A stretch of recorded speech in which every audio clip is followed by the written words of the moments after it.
Olá para você, eu sou a Jaque. Esse é um canal de leitura diária da Bíblia. O que você vai encontrar aqui? Se o YouTube te deu esse vídeo, que negócio é esse que você está assistindo? Aqui é um canal de leitura diária da Bíblia. Todo dia a gente separa ali um tempinho para a gente ler um capítulo por dia.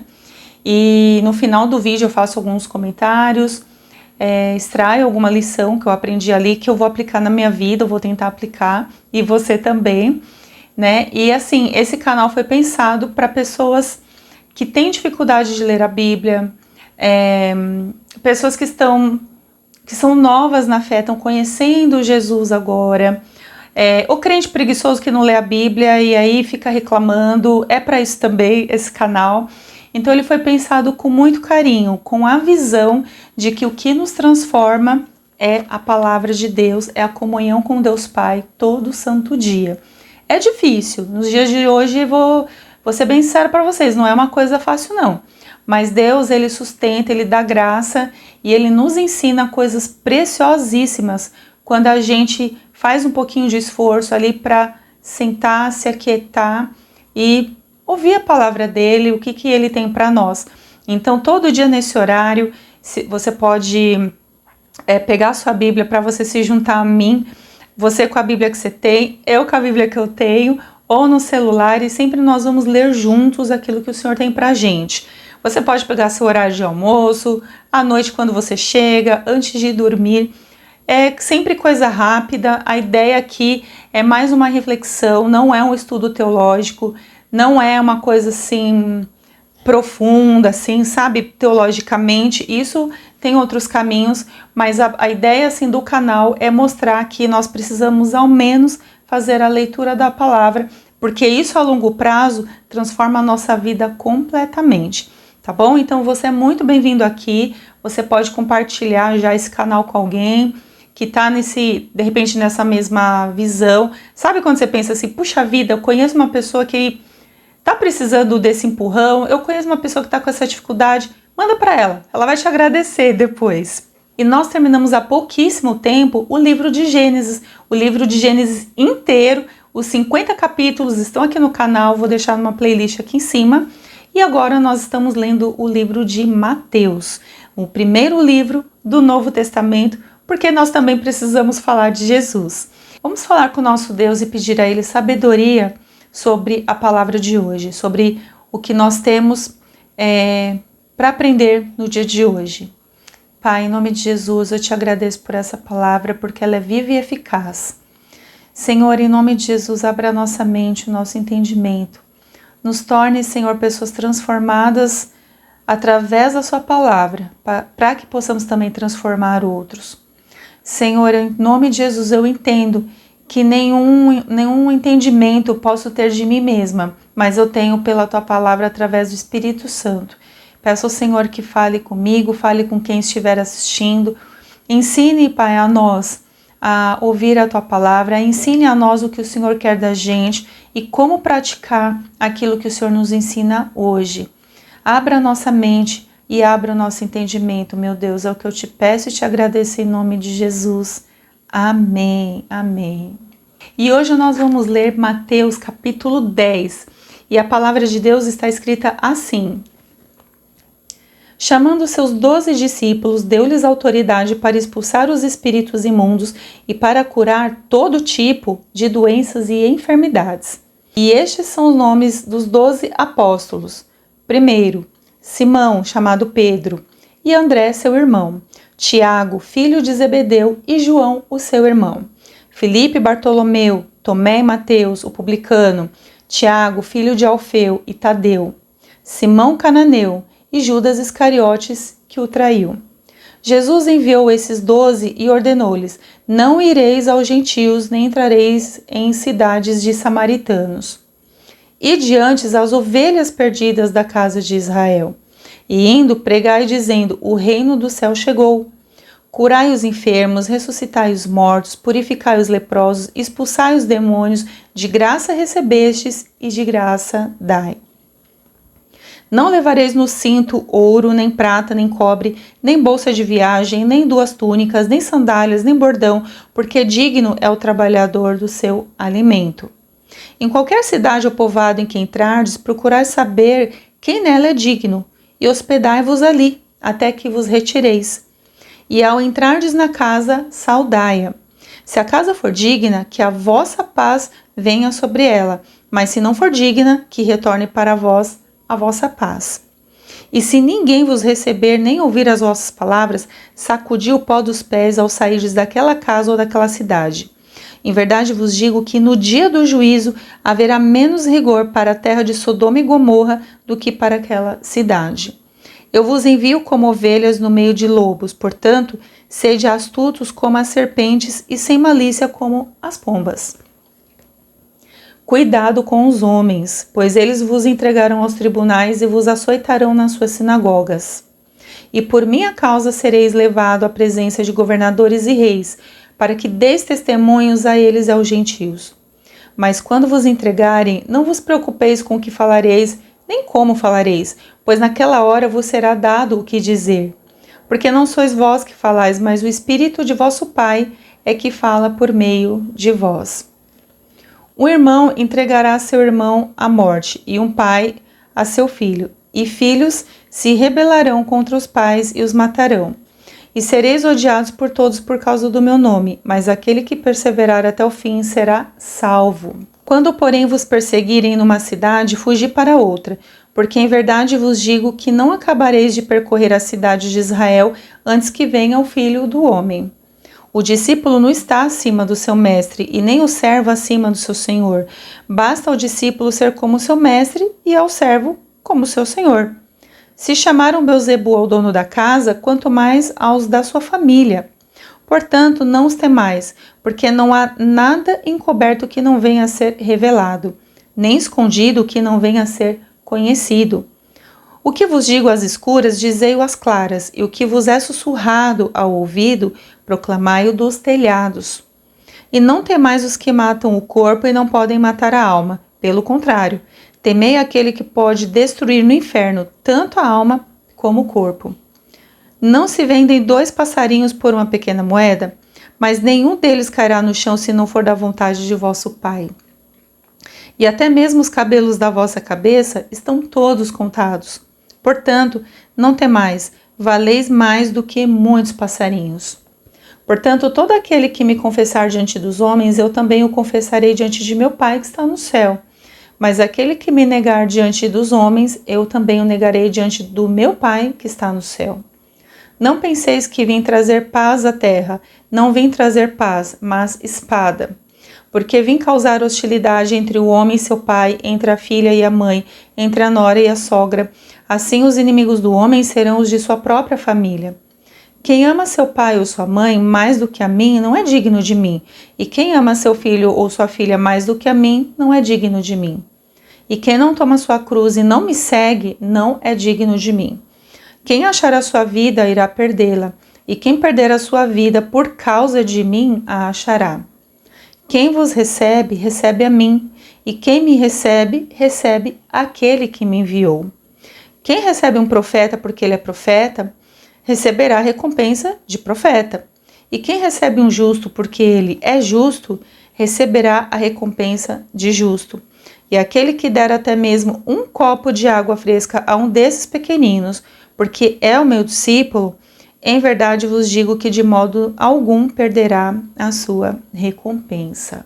Ontem, então, nós falamos ainda um pouquinho mais sobre o contexto de curas e também falamos um pouco sobre o chamado de Mateus, o que aconteceu nesse chamado e ali Jesus sendo, o amigo dos pecadores, porque estava sentado à mesa ali na casa de Mateus quando o Senhor o chamou. E que lição o Senhor Jesus queria ensinar ali para todos, inclusive para os fariseus, quando ele se sentou à mesa com aquelas pessoas.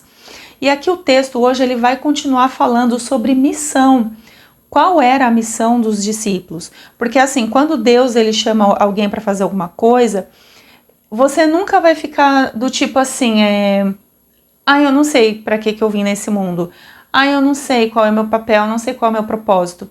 Em algum momento, Quando o Senhor chamar, Ele vai falar o que é para ser feito e a gente vai saber o que é para fazer. Você vai saber exatamente o que é para fazer.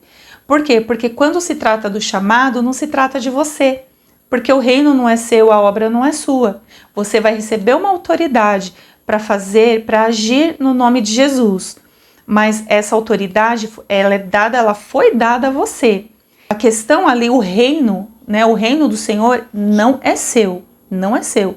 Eu e você fazemos parte de algo que o Senhor Jesus nos chama para uma obra, Ele nos capacita para aquilo, ele nos dá um propósito, nos dá uma visão, e aí Ele nos dá uma missão, que foi o que aconteceu aqui com os 12. Então Ele foi chamando os 12 discípulos, e aqui o texto Ele começa a apresentar quem era quem. Aqui então, quando o Senhor Jesus, Ele chama ali os discípulos para dar, né, as instruções, as orientações do que deveria ser feito, a primeira delas é ir às ovelhas perdidas ali no meio do povo, em Israel. Isso me lembrou muito os dias de hoje, porque parece que hoje em dia a gente tem que evangelizar crente, né? Quantas pessoas que se falam que são cristãs, ou né, crentes cristãs, enfim, elas não têm nenhuma prática cristã. Elas, inclusive, desacreditam das obras de Jesus. Elas nem acreditam que Jesus vai voltar. Elas não pregam mais sobre a fé, não pregam mais sobre o arrependimento, não pregam mais sobre a salvação, né? Não prega mais que Jesus ele vai voltar, né? Então, assim, parece que os próprios crentes, eles precisam ser reevangelizados. Eles precisam ser ministrados novamente. Por quê? Porque perdeu a comunhão, deixou de buscar, deixou de ler a palavra, se perdeu no meio do caminho, foi ouvindo fábulas por aí, foi ouvindo ensinos errados e aí se desvirtuou do caminho. Então aqui a ordem de Jesus era falar ali para os discípulos, olha, vai lá no meio das ovelhas perdidas. Tem muito crente hoje em dia que está perdido, tem muita gente dentro das igrejas totalmente perdidas, é como se a palavra entrasse aqui e saísse aqui. A pessoa ela não tem mais assim uma firmeza, uma solidez na sua própria fé, né? Ela se perdeu no meio do caminho e aí é preciso que o Senhor Jesus levante discípulos para lembrar daquela pessoa que ela precisa voltar para Jesus, que ela precisa se voltar para as Escrituras. E aí o texto ainda continua falando da missão deles, né? Que era pregar dizendo: ao reino do céu chegou, cura os enfermos, ressuscita os mortos, purifica os leprosos. Né, aquelas pessoas, o leproso aqui nesse contexto era alguém que tinha uma doença assim absurda, ninguém podia nem estar perto. Era uma pessoa afastada, rejeitada pela sociedade. Aqui o Senhor Jesus ele falando, né, purifiquem essas pessoas, expulsa os demônios e faça isso de graça. De graça recebestes, de graça dai. A gente ouve tanto isso, né? Mas esse é o contexto de receber de graça e você dar de graça. Sabe, não é comércio da fé, não é o comércio assim de milagres, sabe? Então assim, aqui o Senhor Jesus ele estava falando para os discípulos como eles deveriam agir. A gente não sabe se no meio do caminho vai que poderia aparecer alguém lá necessitado de milagre e querer pagar para os discípulos. Já parou para pensar sobre isso? E aí o próprio Jesus pega e fala, olha, faça de graça. Não leve nada com você na sua bagagem. Não leva bolsa, não leva sapato, não leva nada. Vai com o básico. Porque no meu entendimento aqui, é como se Jesus falasse assim para eles, eu vou prover todas as coisas, vocês não precisam carregar bagagem para fazer essas coisas. Sabe, gente, isso para mim também, eu acabo tendo aqui um entendimento, eu posso estar viajando, tá? Mas para mim, quando eu leio isso daqui, é mais ou menos assim, se fosse trazer isso para os dias de hoje, né? Você vai fazer a obra do Senhor, você vai pregar, você vai curar, você vai ministrar o coração de alguém alguma coisa, você não tem que trazer bagagem de fora. Você não tem que trazer outros ensinos, você não tem que trazer muitas vezes nem a sua própria experiência. Você tem que ir simplesmente, pela palavra de Deus e aquilo que Jesus manda você fazer. E só, e ponto final. E aqui o Senhor Jesus, ele continua dando as instruções. Olha, vocês vão para as cidades, vocês vão chegar lá, encontram um lugar para ficar. Se vocês acharem um lugar que te recebeu em paz, ok. Mas se não receber, se as pessoas não te ouvirem, ó, sacode a poeira dos pés e vaza, vai para outro lugar. Ou seja, persista. Porque assim, quando a gente começa a ler a missão dos 12, não era uma coisa nada fácil, gente. Vamos parar para pensar que, olha, traz assim para sua mente. Imagina só, era Jesus ali, fazendo milagres extraordinários, mexendo, sacudindo ali os povoados, as cidades. Então, assim, eram coisas muito extraordinárias. E isso atraía também a raiva de muita gente. Então, esses caras, esses discípulos indo para esses lugares, eles estavam correndo grande risco. Eles poderiam ir e não voltar mais. E aí o próprio Senhor Jesus começa a falar para eles assim, o que eles deviam fazer, como deveriam se portar. E aí ainda o Senhor ele pega e fala, olha, tenha cuidado com os homens. Por quê? Porque o que eles estavam prestes a fazer nesse envio que estava acontecendo, esses discípulos seriam entregues. Eles poderiam ser entregues a autoridades, eles poderiam sofrer, poderiam ter perseguição, eles poderiam sofrer várias coisas, eles não teriam mais certeza de nada, eles não teriam mais o controle da própria vida. Eles nem saberiam se iriam voltar para casa. E olha como é interessante, essa palavra aqui de Mateus 10 sobre a missão. O próprio Senhor Jesus, ele falando, né, que ele veio trazer espada. Então isso bate muito de frente, às vezes, com o evangelho Nutella que a gente vê por aí, né? Ai, Deus é amor, e Deus realmente é amor, gente. Ai, mas não, Deus é amor, não, Deus não quer que eu sofra.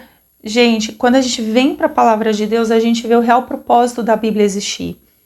Porque a mudança de vida, a mudança na vida das pessoas aconteceria através de um confronto pelas Escrituras. Então é onde o próprio Jesus ele fala para eles assim, por isso que Jesus já falou para eles assim, se preparem se vocês irem para o lugar ninguém te receber. Mas se quem receber vocês, aí ele fala sobre a recompensa no final. Quem receber na condição de profeta tem recompensa de profeta. Quem levar um só copo de água a um desses não vai perder o seu galardão. A Bíblia ela fala sobre isso. E aquele que der até mesmo um copo de água fresca a um desses pequeninos, porque é o meu discípulo, em verdade vos digo que de modo algum perderá a sua recompensa. Então todas as obras estavam sendo contadas e pesadas aqui. E o Senhor Jesus, quando mandou os 12 para essa missão, ele estava deixando claro o que eles deveriam fazer. Eles estavam recebendo autoridade no nome de Jesus para fazer todas aquelas coisas, mas isso não significava que as dificuldades, as perseguições iriam vir. E isso traz a gente de volta a esse lugar, sobre qual é a nossa missão, sabe? Não ficar brincando ali de Bíblia, brincando da palavra de Deus, sabe? Brincando de evangelho, sabe? Se o Senhor, ele te chama, ele te unge e ele te capacita para fazer alguma coisa, a gente tem que levar isso muito a sério, porque a gente sabe que vai ter recompensa se você for fiel, sim, mas também isso vai trazer uma série de coisas que pode ser uma série de perseguições, inclusive de religiosos, inclusive de gente dentro da igreja. Por quê? Porque a palavra de Deus ela é puramente contra sistemas. Ela é a boca do Senhor para transformar o mundo e transformar o homem pecador. Então, eu acho que a gente precisa trazer de volta, relembrar, se essa missão, se nós nos autodenominamos discípulos do Senhor Jesus, onde que nós estamos falhando? Porque aí essa missão, ela passa a ser nossa também, não é só deles. Estamos pregando o nome de Jesus, estamos curando, estamos purificando as pessoas leprosas, estamos indo às cidades mesmo sabendo que a gente pode ser enxotado delas. Será que a gente está com essa fé, vamos dizer assim, nesse nível de obediência? E também, estamos fazendo isso de graça ou a gente está fazendo isso porque a gente quer alguma coisa em troca daquela pessoa que abre espaço para a gente fazer? Então, essa palavra, eu não sei você, se não mexer com você, então ore ao Senhor para que o Espírito Santo mexa no seu coração, porque ela é muito poderosa e ela é muito séria. E isso cai por terra todo aquele pensamento assim, ai, mas Jesus era só love. Não era, gente. Você vê que aqui ele pega pesado. Mas por quê? Porque o evangelho é uma coisa muito séria. A gente ainda vê no texto, né, ele falando ali para os discípulos, olha, não temam as pessoas, mas teme aquele que está lá no céu, que pode fazer perecer tanto o seu corpo quanto a sua alma. É esse que você tem que temer, não são os homens. E que Deus abençoe você e eu, nos ajude nessa caminhada, porque a gente sabe que não é fácil, ainda mais nos dias de hoje, mas se está na palavra, a palavra, como eu penso, ela é mais atual que o jornal de amanhã. Se ela está aqui, ela é possível e Deus conta comigo e com você para viver o que está escrito aqui em Mateus 10 e a abençoar a vida das pessoas e a tirar os oprimidos ali, sabe, os cativos da prisão e libertar os oprimidos. O Senhor está contando com a gente. Então, vamos abraçar de vez essa missão, sair de cima do muro e fazer o que realmente a gente foi chamado para fazer. Que Deus abençoe você e até amanhã no próximo vídeo, em nome de Jesus. Tchau, tchau.